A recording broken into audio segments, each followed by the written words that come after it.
Hola, yo soy Pandora. En el día de hoy voy a iniciar lectura del libro Ana de las Tejas Verdes. Voy a descubrir el libro con ustedes, por lo tanto esta lectura será natural y sin edición. Capítulo 1. La señora Rachel Lynn se lleva una sorpresa. La señora Rachel Lynn vivía donde el camino real de Avonlea bajaba a un pequeño valle orlado de alisos y zarcillos y cruzado por un arroyo que nace en los bosques de la vieja posesión de los Cuthbert. El arroyo tenía reputación de ser torrencial e intrincado, en su curso superior, entre los bosques, con secretos y oscuros remansos y cascadas. Pero al llegar a Lindes Hollow, era una pequeña comente, tranquila y bien educada, pues ni siquiera un arroyo podría pasar frente a la puerta de la señora Rachel Lynn sin el debido respeto por la decencia y el decoro. Probablemente se daba cuenta de que la señora Rachel estaría sentada junto a su ventana, observando con ojo avisor a todo el que pasaba, de arroyos y niños arriba, y si llegaba a reparar en algo extraño o fuera de lugar, no descansaría hasta descubrir el cómo y el por qué. Existe mucha gente, tanto en Avonlea como fuera de allí, que pueda meterse en la vida de los demás a costa del descuido de la propia, pero la señora Rachel Lynn era una de esas personas mañosas que son capaces de vigilar al unísono los asuntos propios y los ajenos. Ama de casa notable, su trabajo estaba siempre hecho y bien, dirigía el círculo de costura, ayudaba en la escuela dominical y era el más fuerte puntual de la sociedad de ayuda de la iglesia y el auxilio a las misiones en el exterior. Y a pesar de todo eso, la señora Rachel hallaba tiempo abundante para sentarse horas enteras junto a la ventana de su cocina, tejiendo colchas de algodón retorcido. Había tejido 15, como se sentían inclinadas a decir las amas de casa en Avonlea, en voz reverente, sin perder de vista el camino real que cruzaba el vallecillo y subía la empinada colina roja. Debido a que Avonlea ocupaba una pequeña península triangular que entraba en el golfo de St. Lawrence, con agua a ambos lados, todo el que entraba o salía de allí debía tomar el camino de la colina y así pasar bajo el ojo atento de la señora Rachel. Allí estaba sentada una tarde de principios de junio, el sol entraba cálido y brillante por la ventana. En el huerto de la cuesta, un zumbante nube de abejas cubría los capullos blancos y rojos. Thomas Lynn, un dócil hombrecillo, a quien los habitantes de Avonlea llamaban el marido de Rachel Lynn, plantaba las semillas de nabo tardío en los campos situados más allá del establo, y Matthew Cuthbert debía haber estado plantando las suyas en el gran campo rojo de arroyo cerca de Tejas Verdes. La señora Rachel lo sabía porque le había oído decir a Peter Morrison la noche anterior en la tienda de William J. Blair que pensaba sembrar sus semillas de nabo durante la tarde siguiente.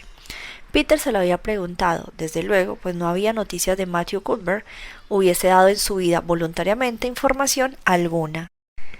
Sin embargo, allí iba Matthew Cuthbert a las 3:30 de la tarde de un día laborable, cruzando plácidamente el pequeño valle en su carricoche y subiendo la colina. Más aún, vestía sus mejores ropas y cuello blanco, lo cual quería decir que iba fuera de Avonlea y que guiaba la calesa con la yegua alazana, lo que significaba que recorrería una distancia considerable. Ahora bien, ¿a dónde iba Matthew Cuthbert y para qué iba? De haberse tratado de otro hombre de Avonlea, la señora Rachel, atando cabos diestramente, podría haber contestado ambas preguntas con bastante acierto. Pero Matthew salía tan raramente del lugar que debía ser algo apremiante y poco común lo que le llevaba. Era el hombre más tímido de la creación y odiaba tener que ir donde hubiera extraños o tuviera que hablar. Matthew, con cuello blanco y en caleza, era algo que no se veía a menudo. La señora Rachel, por más que reflexionara, nada pudo sacar en limpio, lo que malogró su diversión de aquella tarde. Iré hasta Tejas Verdes después del té y sabré por Marila a dónde ha ido y por qué, decidió por fin la respetable señora.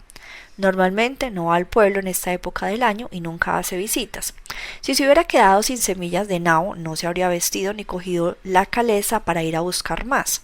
No, demostraba prisas como para ir a buscar al médico. Y sin embargo, algo debe de haberle pasado desde ayer noche para hacerle partir así. Estoy completamente perpleja, eso es, y no tendré un minuto de paz hasta que no sepa que ha sacado de Avonlea a Matthew Cuthbert. En consecuencia, la señora Rachel partió después del té, no tenía que ir muy lejos. La casa con parrales y huerto donde vivían los Cuthbert estaba escasamente a un cuarto de milla en el camino desde Lindes Hollow. En realidad, el largo sendero aumentaba bastante la distancia. Matthew Cuthbert, padre tan tímido y silencioso como su hijo, al fundar su residencia se había alejado todo lo que pudo de sus congéneres hasta llegar casi a meterse en los bosques. Tejas Verdes había sido construido en los confines de sus tierras y allí seguía hasta entonces, apenas visible desde el camino real sobre el cual estaban situadas, demostrando un mayor sentido de la sociabilidad el resto de las casas de Avonlea. La señora Rachel no consideraba que vivir en un lugar así pudiera merecer ese calificativo. Es un simple estar nada más, decía mientras avanzaba por el sendero cruzado por profundos surcos y bordeado por rosas silvestres. No es de extrañar que Matthew y Marilla sean un poquito raros, viviendo aquí lejos y solos. Los árboles no hacen mucha compañía, aunque quién sabe si habría suficientes si así fuera. Yo prefiero mirar a la gente, parecen bastante satisfechos, pero supongo que es porque están habituados. El cuerpo se acostumbra a todo hasta que lo cuelguen, como decía un irlandés. Pensando esto, la señora Rachel dejó el sendero y entró en el patio trasero de Tejas Verdes. Era un jardín muy verde, bien cuidado y ordenado, con grandes sauces a un lado y primorosas cuasarinas al otro. No había ni un trozo de madera ni una piedra, pues en caso contrario las hubiera descubierto. Tenía la opinión de que Marilla Cuthbert barría el jardín tan a menudo como ella su casa. Se podría haber comido algo caído al suelo sin necesidad de quitarle la proverbial mota de polvo. La señora Rachel llamó cortésmente y entró en cuanto le invitaron a hacerlo. La cocina de Tejas Verdes era un lugar alegre, o lo hubiera sido de no estar tan dolorosamente limpia. Sus ventanas daban al este y al oeste. Por lo del oeste, sobre el jardín del fondo, entraba la suave luz de junio, pero la del este, desde la que se gozaba de la vista de los capullos blancos de los cerezos, del huerto, y los abedules esbeltos y cabeceantes de la hondonada del arroyo, estaba reverdecida por una parra. Allí se sentaba cuando lo hacía Marilla Cuthbert, siempre ligeramente desconfiada de la luz del sol, que le parecía demasiado danzarina e irresponsable para un mundo destinado a ser tomado en serio, y allí estaba ahora tejiendo, y la mesa ya se hallaba preparada para la cena. Antes de haber terminado de cerrar la puerta, la señora Rachel ya había tomado nota mentalmente de todo lo que había sobre la mesa. Eran 3 platos, de manera que Marilla debía estar esperando a alguien que vendría con Matthew a cenar. Pero los platos eran de diario y con solo manzanas agrias en almíbar y una única clase de pastel. Por lo tanto, la visita esperada no debía de ser extraordinaria. Entonces, ¿a qué venía el cuello blanco de Matthew y la yegua alazana? La señora Rachel casi se mareaba ante este extraño misterio en la tranquila y poco misteriosa Tejas Verdes. Buenas tardes, Rachel, dijo Marilla enérgicamente. Es una tarde realmente hermosa, ¿no es cierto? ¿No quieres tomar asiento? ¿Cómo están los suyos? Entre Marilla Cuthbert y la señora Rachel existía desde siempre algo que a falta de mejor nombre podía llamarse amistad, a pesar o quizá a causa de su diferencia. Marilla era una mujer alta y delgada, angulosa y sin curvas. Su cabello oscuro dejaba entrever algunas hebras grises y siempre estaba recogido en un pequeño moño con 2 horquillas agresivamente clavadas. Tenía el aspecto de una mujer de mente estrecha y conciencia rígida, y así era, pero había una cierta promesa en sus labios que de haber sido ligeramente desarrollada podría haber sido indicativa del sentido del humor. Estamos todos bien, dijo la señora Rachel, aunque al ver partir a Matthew temí que quizá vosotros no lo estuvierais. Creí que a lo mejor iba a buscar al médico. Marilla hizo una mueca de comprensión. Esperaba a la señora Rachel. Suponía que ver la partida intempestiva de Matthew iba a ser demasiado para la curiosidad de su vecina. Oh, no, estoy bien, aunque ayer tuve un dolor de cabeza terrible, dijo. Matthew fue a Brick River, esperamos a un chiquillo de un orfanato de Nueva Escocia y llega en el tren de esta noche. La señora Rachel no se hubiera sorprendido más si Marilla le hubiese dicho que Matthew había ido a Brick River a recibir un canguro de Australia. Quedó muda durante 5 segundos. No podía suponer que Marilla se estuviese divirtiendo a su costa, pero la señora Rachel casi se vio obligada a creerlo. ¿Lo dice en serio, Marilla?, preguntó cuando recobró la voz. Por supuesto, dijo Marilla, como si acoger chicos del orfanato de Nueva Escocia fuera parte de la tarea común de primavera en cualquier granja bien administrada en Avonlea. La señora Rachel sintió que había recibido una fuerte impresión. ¿Un chiquillo, Marilla y Matthew Cuthbert adoptando un chico de un orfanato? Vaya, por cierto que el mundo andaba patas arriba. Después de esto nada podría sorprenderla, nada. ¿Quién le ha metido esa idea en la cabeza?, preguntó en tono de reproche. Aquello había sido hecho sin solicitar su consejo y por lo tanto debía ser reprobado. Bueno, lo estuvimos pensando durante un tiempo, en realidad durante todo el invierno, contestó Marilla.